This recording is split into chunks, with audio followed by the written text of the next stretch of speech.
The man whose right is not always in white. Welcome to the Sydney Indoor Football Stadium, where it's standing room only for the World Series debating grand final on the over-emotional motion that football is stupid. Now, there's no point in intellectualising a motion like that. All you can do is kick it about a bit. Football, like money, speaks all languages. And tonight, Sydney is the natural home of both.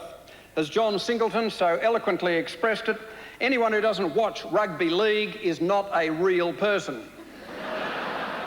He's a cow's hoof, an ethnic, senile, or comes from Melbourne.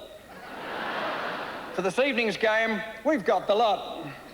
For the affirmative, Wendy Wayne Harms Harmer, Edmund Warwick Kappa Capon, and Lex Mal Meninga Marinos.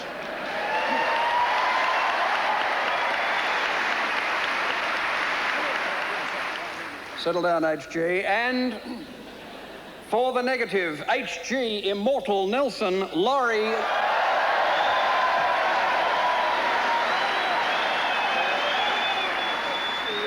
Let's have a level playing field. Laurie, the Waterworks Lawrence, and Andrew Mad Dog Denton. Okay.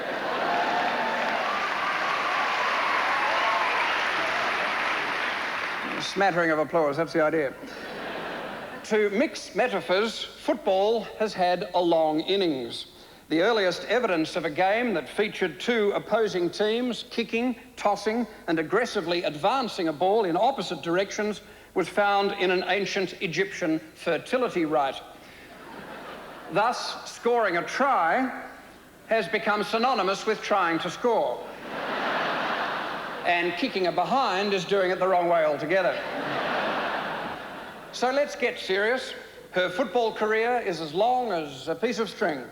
She's as fit as Mallee Bulldust, and her ball handling ability puts most players either in the shade or into intensive care.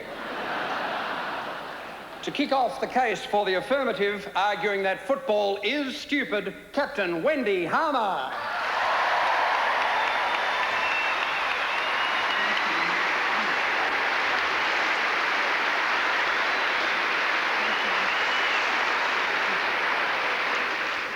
Ladies and gentlemen, football is stupid. It's really, really stupid. It's utterly stupid. Now, how can I be so sure? Because that's exactly why the people who go to watch it like it. Football is a thing that you watch as a relief from doing things that aren't stupid, like housing the world's homeless or feeding the hungry, curing cancers, cleaning out the guttering on the house. Football is so stupid that not everyone can play. To qualify, you have to have a boot size bigger than your IQ. Sorry, football is stupid, and the blokes who play it are stupid too. How stupid? I'm glad you asked. These are blokes who wear their names on the outside of their jumpers.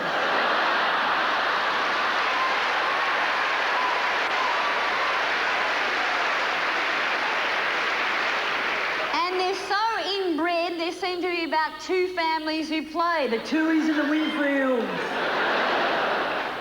These are blokes who wear two pairs of shorts at the same time. These are blokes who secure their ears to their head with electrical tape.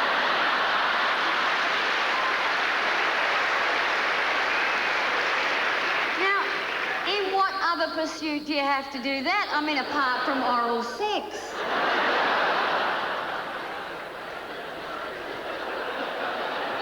Why do you think so footballers appear in calendars with no clothes on. You know, the ones with the smooth, unscarred torsos and all their joints intact and the full complement of cartilage. They're the before pictures. When they sustain enough neuron damage, they become commentators.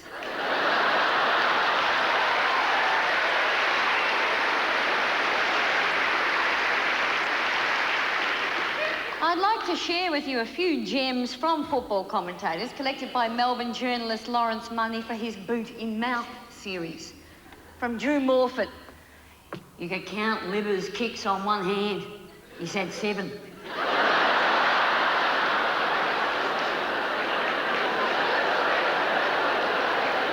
From Jack Dyer, Bamlet made a great debut last week and an even better one today. Or how about this from Sydney Swans coach Ron Barassi after the team was thrashed by 180 points. Today's result doesn't change my opinion about the size of the task, although it's a lot harder than I thought. If you're wondering how football can be so stupid and yet so popular, here's a clue. By and large, women don't play football.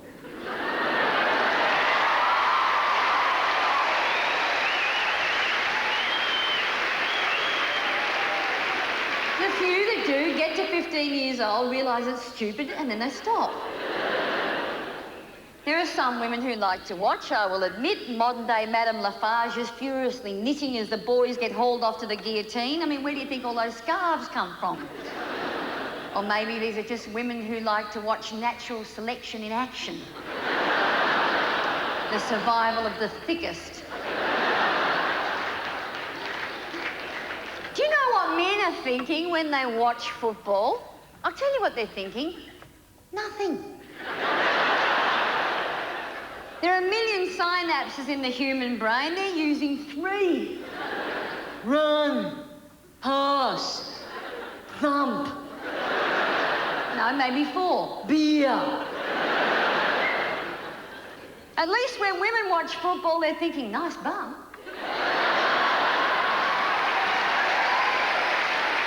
Don't even get that far.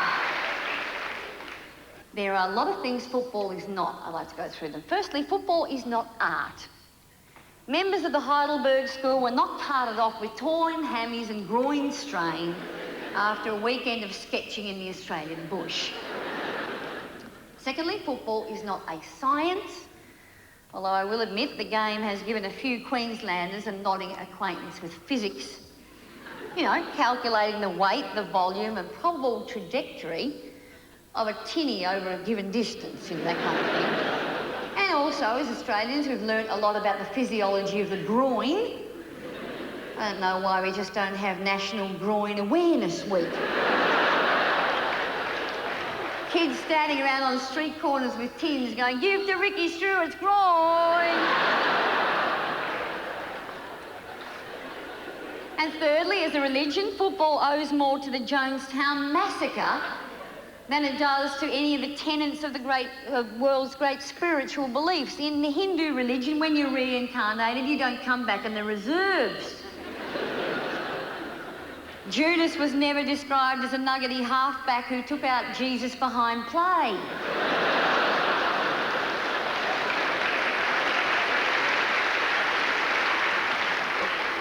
Ladies and gentlemen, football is ritualised warfare, no more and no less.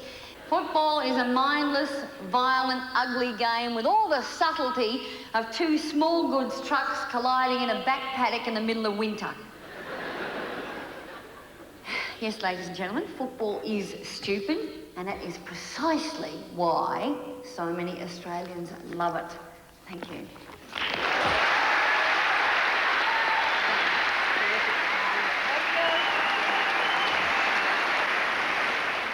And please accept that as a compliment. Incidentally, Wendy is a past winner of the Wilkie Medal awarded by Victoria's Anti-Football League for performing the least for football in the best and fairest manner.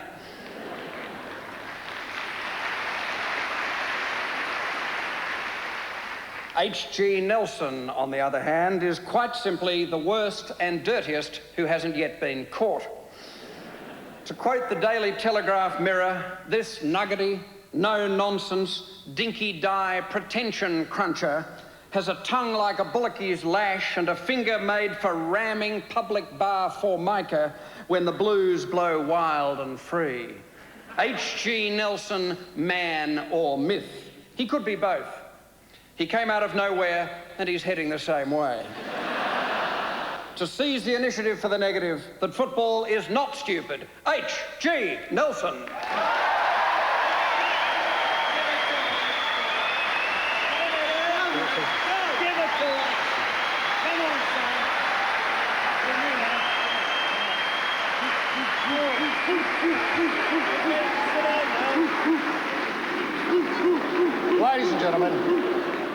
Ladies and gentlemen, let's be quite clear about one thing right from the top of this spray. I have come here tonight with one purpose in mind. I have come for your votes. Our side of the debate is the side of truth. Our side represents the right of all us Asians perched down here on the Pacific Rim to attend the match of our choice in the coat of our choice on any Saturday or Sunday we bloody well choose. Tonight, my very good friends, we have to put aside party political differences. We have to drop the petty squabbles about which team is best, about which code is best, about who was the greatest, about which was the greatest game of all, and we have to unite, not only for our sakes, but for our children's sakes and the Australian way.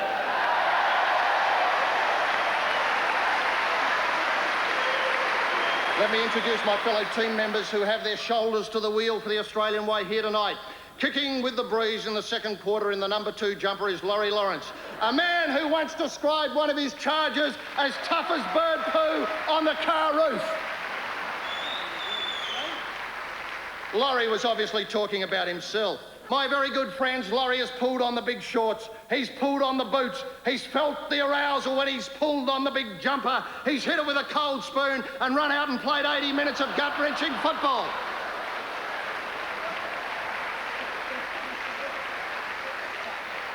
And at the end of the game, all Laurie wanted was a place to bleed and a dog to lick his wounds. Finally, when we run with the breeze in the last quarter, guarding the back door in the number 3 jumper, we are lucky to have arguably Asia's finest football mind here tonight, and Mr. Andrew Denton.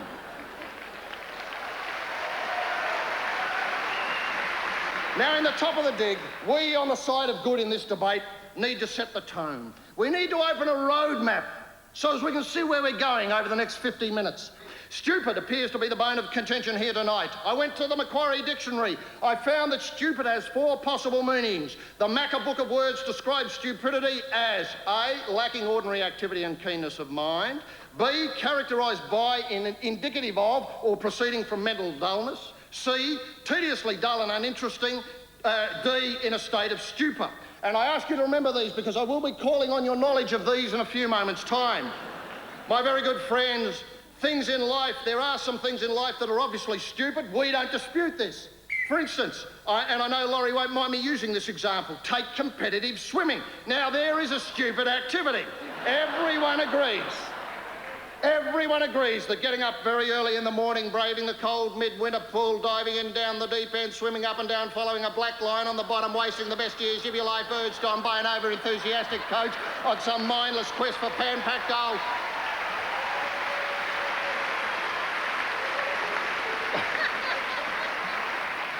I wish you'd waited till I'd finished.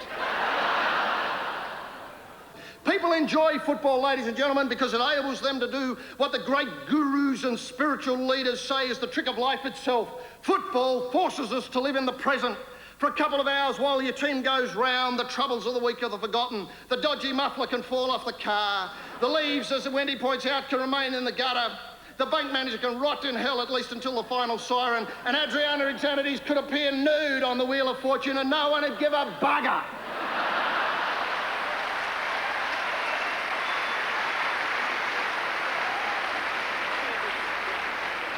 What else in life offers such certainty, such fulfilment, such a sense of satisfaction?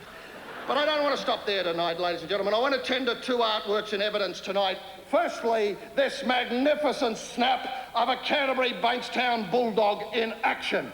For those up the back there, I'm sorry that you can't probably see as well as you would like. This is the squirrel gripper, Martin Bella, on the bellow, looking an absolute winner, prepared for oral sex with the electrical tape and bandage wrapped around his head, busting them up the middle, standing in a tackle, looking for supports, about to unload. The football-bereft Renaissance failed to produce an image like this in the Quattrocento, in the Quinquecento, and every other bloody century since.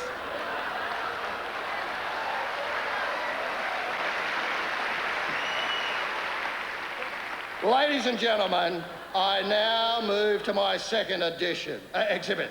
Take a long, hard geek at this fabulous object. For those up the back, I'm holding an AFL football made by our greatest sculptor, T.W. Sherin. Eat your heart out, Henry Moore. Look at the shape, look at the colours, feel its texture. And I know the great European sculptor Brancusi gave the game away when he clapped eyes on the work of one T.W. Sherin. No matter how hard those greats worked, i.e. Brancusi and Henry Moore, they never got an object looking as beautiful as an unkicked footy. Finally, ladies and gentlemen, when I look out on this vast auditorium in the State Theatre here, and I come back to my original definitions tonight, I don't see anybody looking stupid, behaving stupid, doing stupid things. I don't see anybody in front of me suffering from mental dullness. However, there are three people who are very stupid here tonight. They're in a stupor and they're our opponents. If you want to seek stupidity, look at them and not at football. Ladies and gentlemen, in 40 minutes' time, Campbell will get you to play a part in the proceedings here when he asks you to judge our efforts. Firstly, pat yourselves on the back for coming. Pat yourselves on the back for making the effort, having the vision, the guts and the game plan to be here tonight. Pat yourselves on the back for spotting the only three loons on the loose in a stupor here tonight in the State Theatre. My very good friends, experience the thrill here tonight of being on a winning team. When the big bloke gets you to clap, if you want to add a little icing on the cake, simply let yourself go tonight in the State Theatre and support us with your clap by shouting, "Come on the Blues!"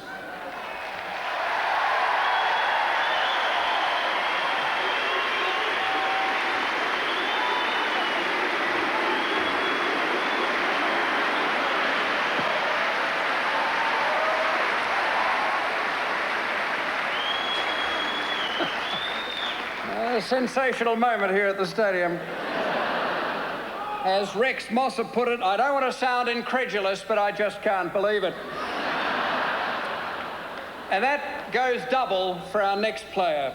He got his first game with the Chartered Surveyors, then moved progressively up the English ladder with the Courtauld Institute Arty Farties and the Victoria and Albert Museum Namby-Pambies, providing sensational half-time entertainment in the 1972 FA Cup with his spirited rendition of that well-known football song, The Interdependence of Chinese Buddhist Sculpture, in bronze and stone from AD 386 to 581. Nearly a 200-point winning margin. To keep the ball in play for the Affirmative, the highly stylish forward, Edmund Capon.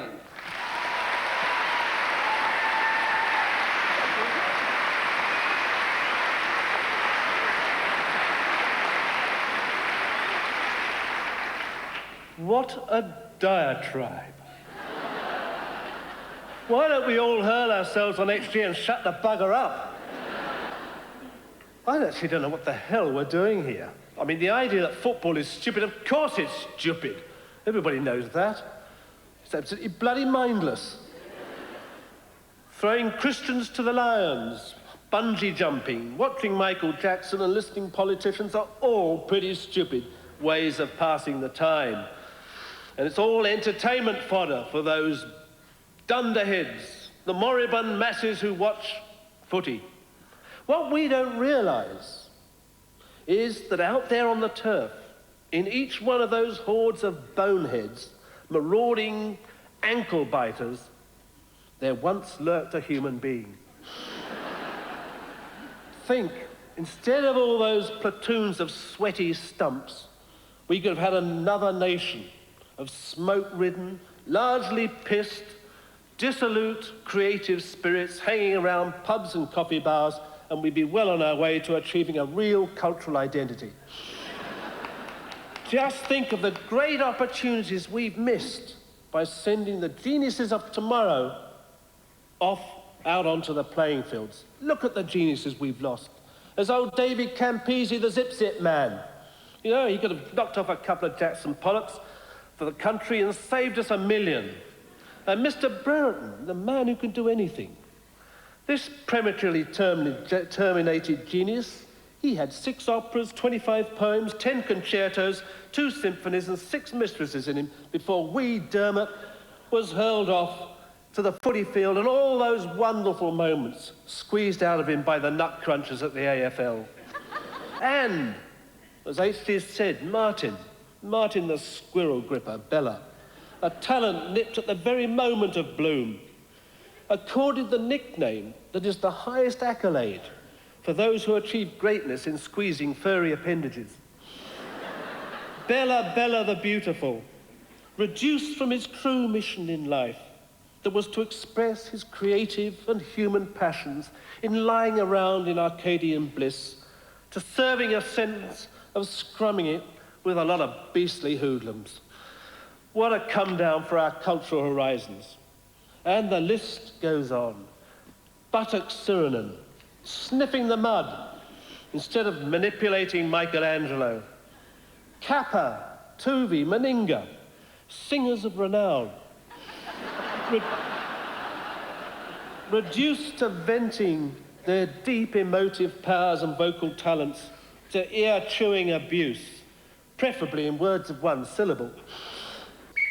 Think of the gracious, evocative and immortal prose and poetry that we could have had from the deeply spiritual and creative minds of such literary masters as Ron Casey and Rex Mossop.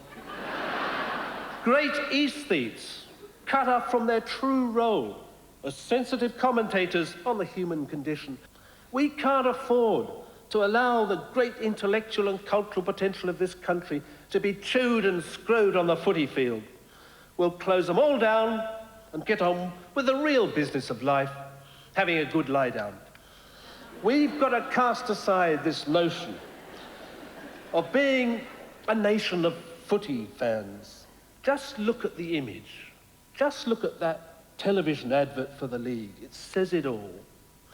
A pair of clashing torsos made out of surfeit of spare parts, lolloping 5-story Neanderthals thrashing across the screen, and some of them even wearing straitjackets on their heads.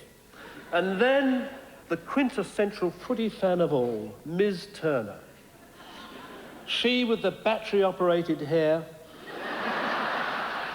a mouth that makes Salvador Dali's Mae West sofa look like a pincushion, and there she is jerking around like an epileptic dildo.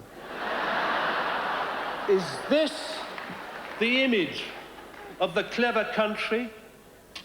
The cities of Australia will be declared henceforth jogger-free, zealot-free, footy-free zones, and dedicated to the pursuit of the dizziest and most inspiring heights of cultural achievement, pure, unsullied, deeply spiritual decadence. Thank you.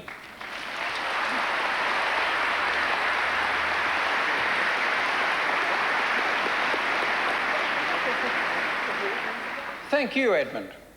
And good luck for the big one on Sunday. Tina's looking forward to meeting you. Our next finals contender has as much in common with football as a fish does with a 4X. A swimming coach for over a decade, his protégés have won 10 gold, 11 silver and 12 bronze medals in Olympic competition, and he has won none.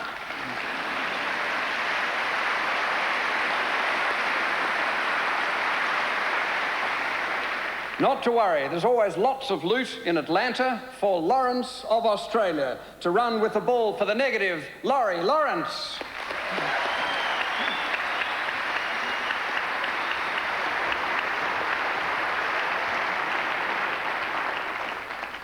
Mr. Chairman, ladies and gentlemen, honoured opponents. Football is universal. It defies language barriers. It unites nations. It breaks down class distinctions. It aids the economy. It's goal-orientated.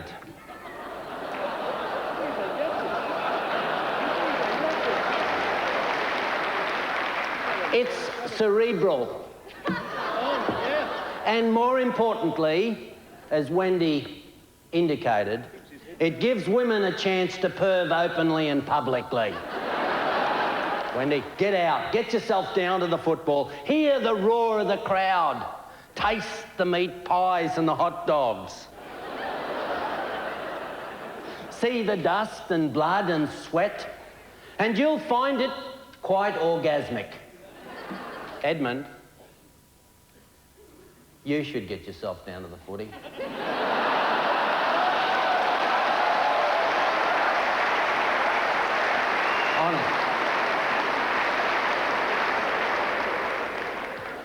Honest, mate. Honest, mate. Have a beer. Loosen up. It's not healthy being stuck permanently in the back room of the New South Wales Art Gallery, sipping champers, eating caviar, and playing with your Michelangelo statues. I'm sure Freud would have something to say about this. Edmund, Wendy, last month, if you'd have been privileged among the thousands of people who attended the third rugby test, Wallabies versus South Africa, okay, mate, you may go to sleep here, but you would have been treated to powerful emotions. It made you proud to be Australian, just to be there. And that football game was lifted above sport to a higher level, an art form. And do you know why it transcended sport and became art? Because of the powerful emotions that it stirred. Now, for me and for thousands of other people, I've got stored in the back of my mind memories that will last a lifetime. Hey. And as you recall, you're an art freak, you're starting to quote a bit of Keats. Let me give you a bit of Wordsworth. Old Wordsworth, in hours of weariness, sitting down, would recall these things. I have owed to them in hours of weariness sensations sweet felt in the blood and passed along my purer soul, tranquil restoration. I can bring these back. That's why it's an art form. However, the most powerful symbolism occurred at the end of the game. Half-time. Half-time. Here we go, it's half-time. Visualise this.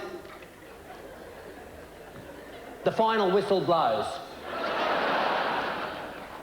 And South African number 7, Ian McKenzie, whose face is marred with dust and blood and sweat, takes off his precious Springbok jumper and exchanges it with number 6, Australia's enforcer, black man, Ili Tabua. Hey, don't laugh about it because this is serious stuff.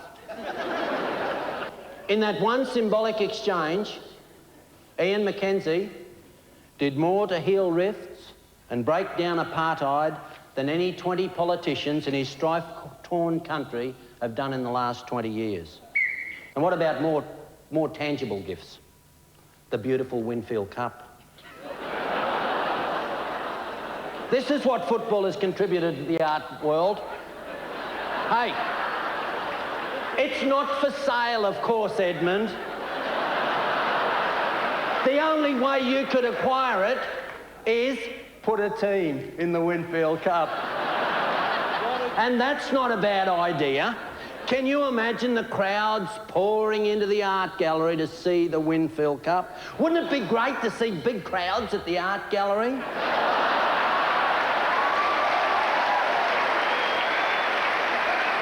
Hey. Fatty Borton could run a barbecue on the lawns opposite.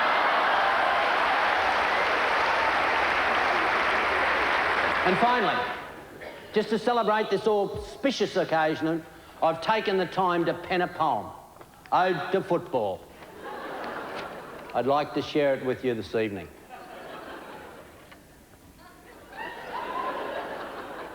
Rally round the ball, mates. We're here to post a win. We need you all to play your part. No guts is just a sin. Footy builds character, dedication and persistence. Oh, Edmund, you've led a sheltered existence. Never kicked a goal or scored a try. You've eaten caviar, but never a pie.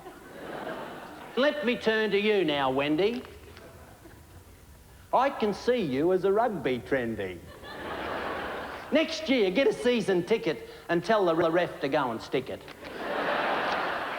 As for you, Lex, don't be petty. Football's king on live and sweaty. Football helps the economy. It can even play at Cupid. But when you see it unite, black and white, footy is not stupid. Well done. Very good. Very good.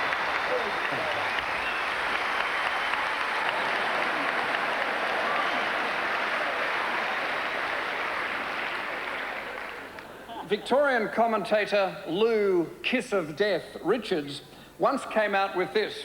We've got Demetriou playing for North Melbourne and Kukamillis playing for Carlton. They're no relation.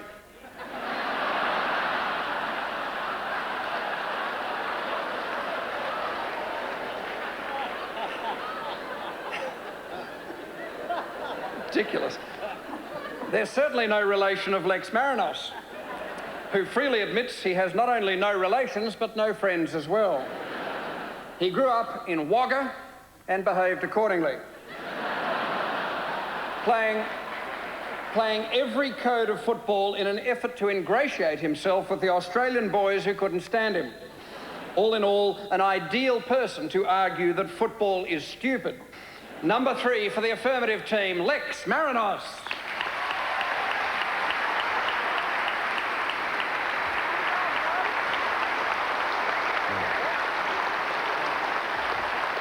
Thank you very much. Football is stupid, and I love it. Now, there's nothing unusual about this.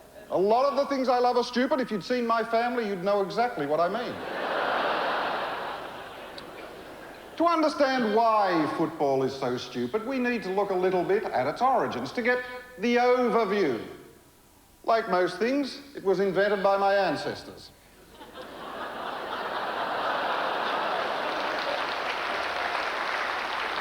About 500 years before Christ, Pericles was captain of Greece. I mean, he was leading Greece at the time. And he called a summit to canvass ideas to improve the quality of life. Well, there was only one really poor suggestion, and I am ashamed to admit it was a distant relative of mine, Sakarakis the imbecile. He suggested football. Pericles was outraged, ordered that Sakarakis be immediately skinned alive.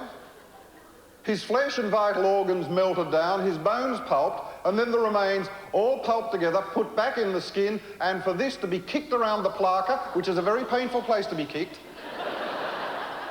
as a lesson on the penalty for stupidity. Inadvertently, football was invented, and named after this very first proponent, Sakarakis, and in deference to countries that had difficulty pronouncing foreign names, it was abbreviated to soccer.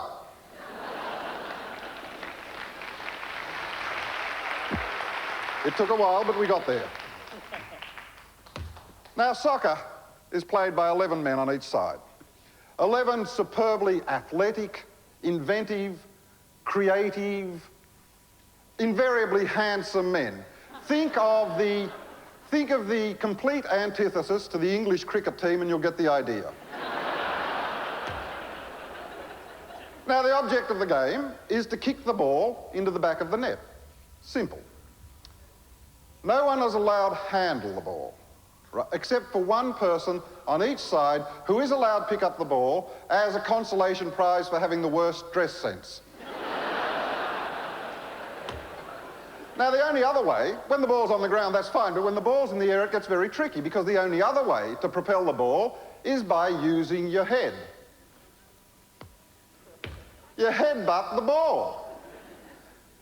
Now, neurologists have since discovered, of course, the danger inherent, thank you, in this absurd proposition. It's called frontal neuron transference. What happens is that every time you do that, a little bit of your brain goes into the ball. Conversely though, a little bit of air from the ball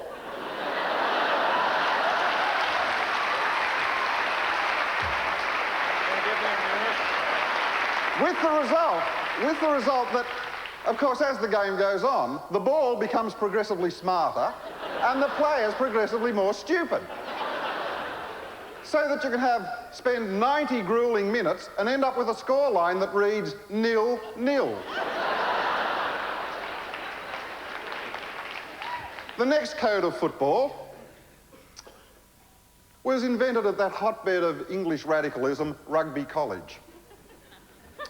There it was found that the academic ability of the students was such that they couldn't afford too much FNT. That, combined with the cost of replacing the brims on their boaters, led to the decision to pick the ball up. Now, in their excitement and enthusiasm to pick the ball up, they all jumped on it and, of course, squashed it out of shape. But because they didn't want to tax the students with too much innovation, they decided to call this a ball.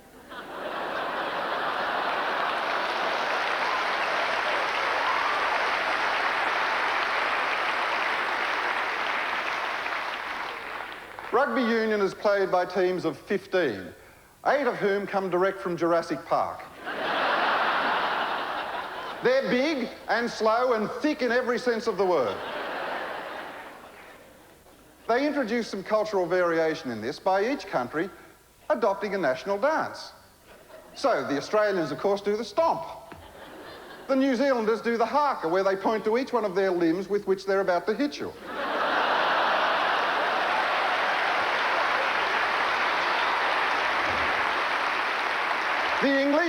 The English tap dance. The Latin countries, of course, do a variation on the flamenco. And the Springboks, they love their traditional black bottom.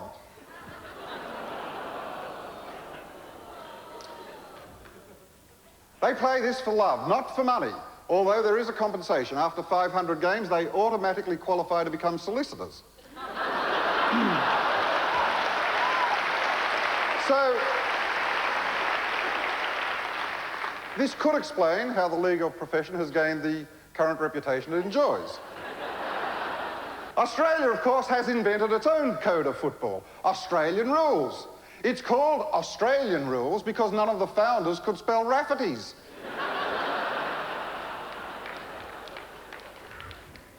It does have a rule. You can't throw the ball, you have to punch it. And obviously, this can lead to confusion because obviously the similarity between this and your opponent's head means that often you mistakenly punch your opponent's head. Look how easily this mistake can be made. Which twin has the Tony? The Americans, of course, being copycats, decided to invent their own code of football. They wanted to call it American rules, but the CIA had already patented the name. Finally, football is so stupid, and I do love it, because I think of the wonderful lessons it's taught me. Like, the game is bigger than the individual. And no matter what the result, the game is always the winner. And it's not over until the final siren sounds, because a champion team will always beat a team of champions, and the side that scores the most points will win because there's no prize for second place. Oh, God, it's stupid. I do love it, but it is stupid.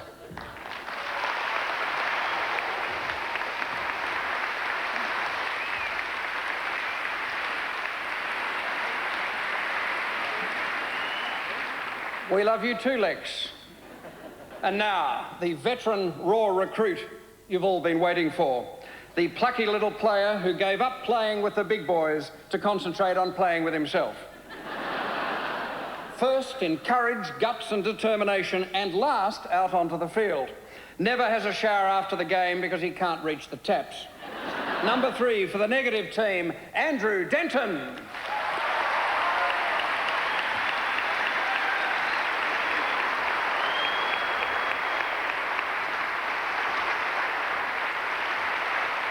Football.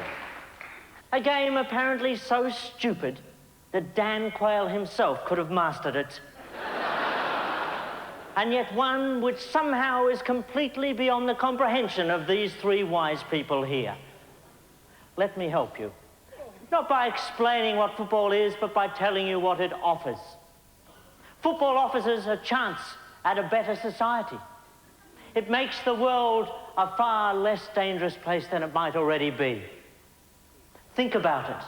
Just like the spit receptacle at the bottom of a tuba,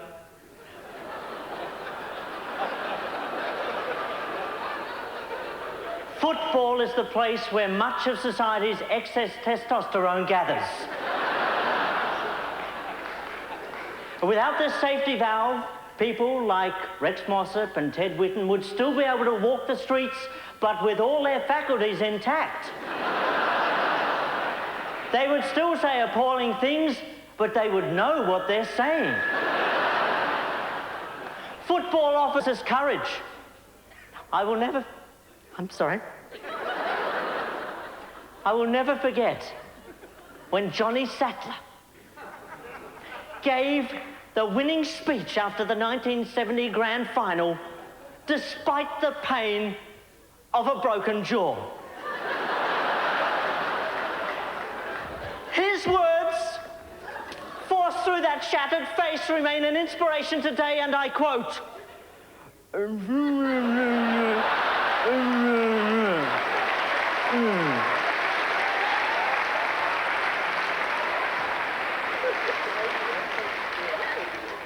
Football offers boundless business opportunities.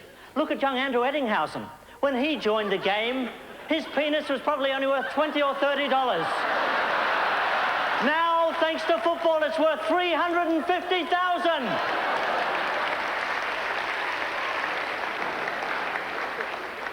Football offers so much, and yet these people here will tell us that it's stupid. Well, quite frankly, it's possible to look at any human endeavour with an unfriendly and unknowing eye and depict it as stupid. Edmund Capon. Director of the New South Wales Art Gallery. Sounds impressive, doesn't it? Nothing stupid there. Or is there? Tell me, Edmund, have you seen some of the crap you have hanging in your gallery?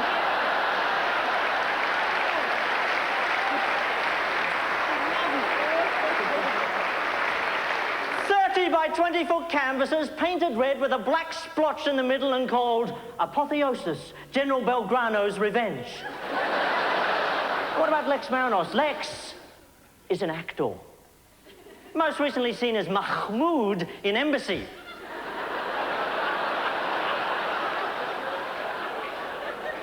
Lex's job is to walk around fake rooms, pretending to be someone who doesn't exist, living in a country that never existed, saying things he didn't think of to other people who don't exist, or to try and make an almost non-existent audience forget that they do.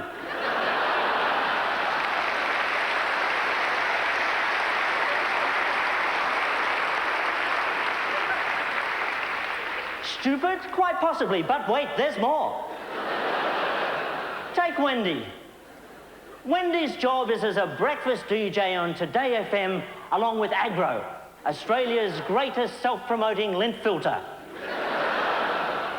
Her job means getting up at 4 o'clock every morning, feeling like shit, and telling jokes to a puppet, widely considered radio's finest sight gag.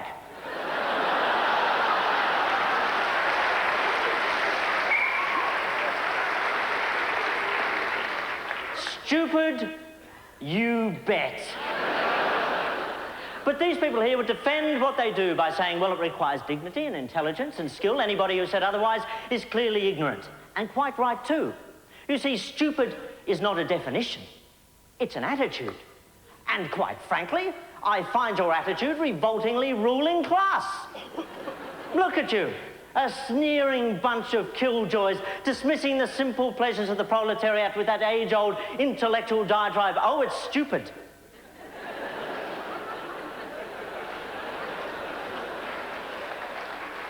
You are so contemptuous, aren't you, of the chattering classes having a little bit of fun. Fun, yes, that's what it's all about, fun. I will give you the example of how big, how wonderful football is, and it can be summed up with two magical words: Warwick Kappa. Thanks to football, Australians now know the amazing courage that this young man displayed to overcome that rarest of medical defects. He was born with his brain in his pants and his dick in his head.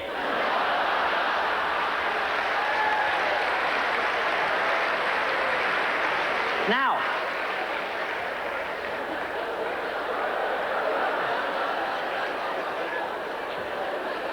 oh, you're cruel people. Football is big enough for a Warwick Kappa. It's also big enough for a Sartre, for an Olga Masters, for a Thomas Keneally. It's even big enough for you, Lex, Edmund and Wendy. But are they big enough for it? Stupidity is the product of a narrow mind. You, the audience, have to decide tonight which is stupid. Football, the harmless pleasure of uncluttered folks seeking a haven from the stormy seas of their life? Or the bigoted ravings of a bunch of intellectual elite who, believe you me, will be first against their Ashanti wall hangings when the revolution comes?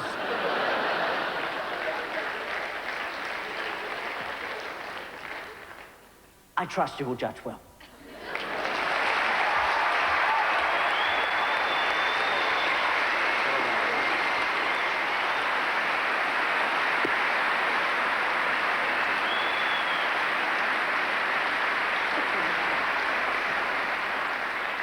And the crowd shouts, blah, blah, blah. You've seen them all in action for the full 6 quarters. Now we're into extra time on. Having a final kick for the affirmative, Wendy Harmer, followed with an all-in ball-up by Andrew Denton. Thank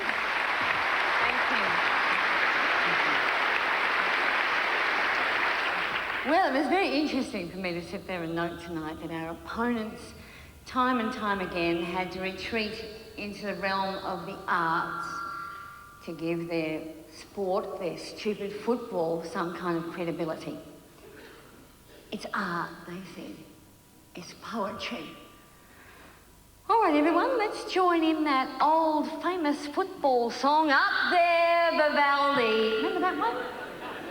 What about that old rugby song? Oh, I can play the magic flute, magic flute, magic flute.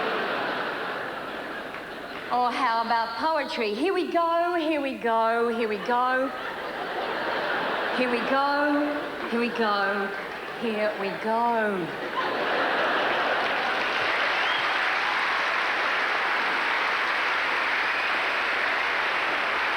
HG, son, you're an ornament to the game, but you're a few shelves short of a display cabinet. You're loud, you're fast, HG, but you absolutely have no eye for detail, if I may say. If the only orgasm Laurie Lawrence has had is around the football, he's obviously been hanging around the pool too long. I've heard of premature ejaculation, ladies and gentlemen, but that was ridiculous. Andrew was talking about what does football train men to do. Football trains men to do, well, not much really. At least cricketers, tennis players, golfers go on to become property developers, businessmen. Where do all footballers go, ladies and gentlemen? They go home.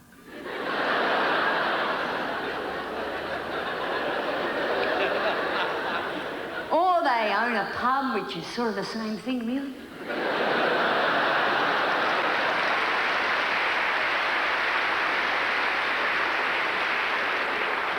Ladies and gentlemen, I know there's a lot of regular blokes here tonight who are anxious to get home and watch the replay of this. I want to put it in terms I understand. We did good, we played hard. We went in low, all our tackles were copybook. We kicked with a wind, ladies and gentlemen. We were good, we were strong. We played fair, all over the ground. Our timing was good, our rhythm was superb. We all know, ladies and gentlemen, despite what you might think, that there's only one winner here tonight. As anybody who follows the game of football will know, winning isn't everything. It's the only thing. And tonight, ladies and gentlemen, we deserve that vote from you. Ladies and gentlemen, I'm going to leave it to you, but you know, no matter what the outcome here today, debating has been the winner here tonight. The English language has come up trumps once again. Football is stupid, ladies and gentlemen. I'll leave it to your decision. I trust in you as Australians. Thank you.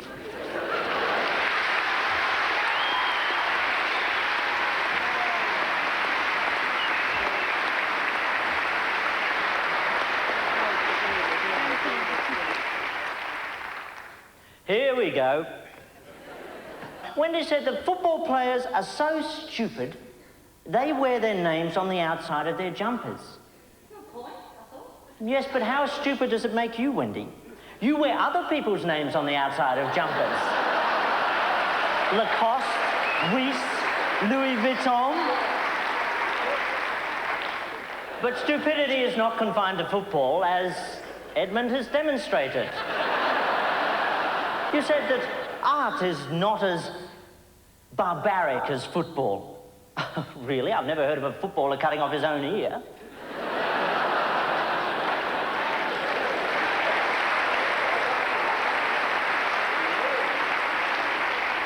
Maybe if Vincent had thought to gaffer tape his ear to his head, he wouldn't be thought of as a lunatic today.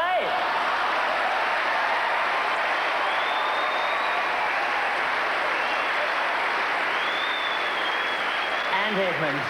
Oh dear, poor Edmund. Wendy's right. It is interesting seeing survival of the fittest. And Edmund, we're going to miss you.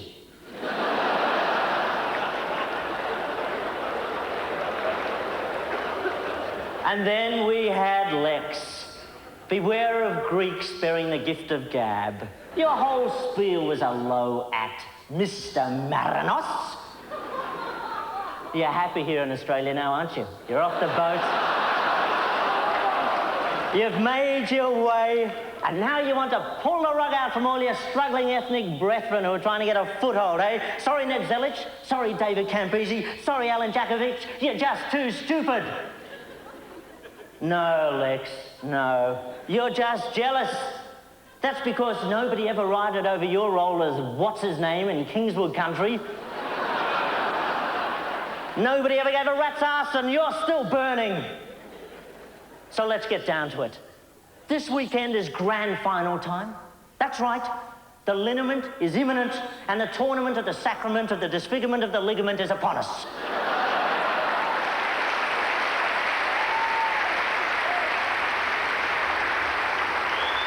Millions of Australians, people you know, love and respect, very possibly sitting right next to you, will watch these games and enjoy them. And who are you to say they're stupid? Let people have their own fun. Good Australian fun. H.G. Immortal Nelson got it in one. Football is not stupid. It is the Australian way of life.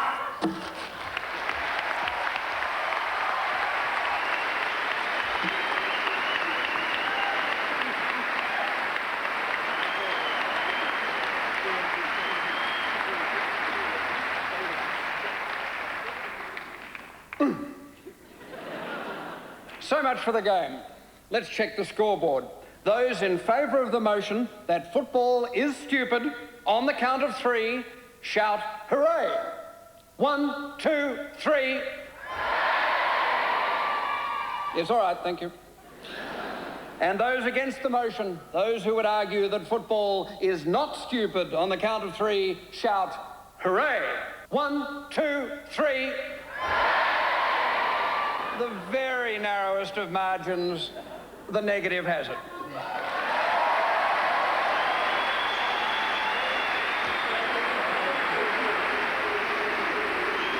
Kazali, simply the best. Who cares as long as we beat the rest? The game's still the thing. May those gods in flight keep their eyes on the ball and hands off. Good night.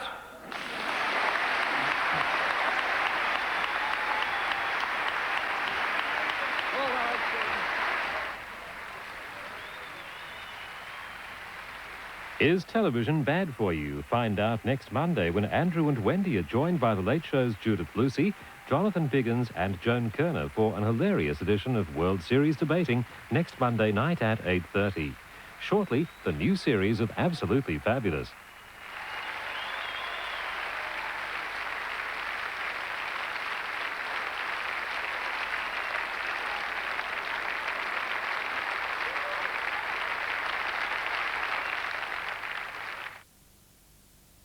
You can find the audio tapes of this and other debates at all ABC shops and centres. And World Series Debating is available on video by calling Television Programme Sales on 950-3173 or 950-3174 during business hours.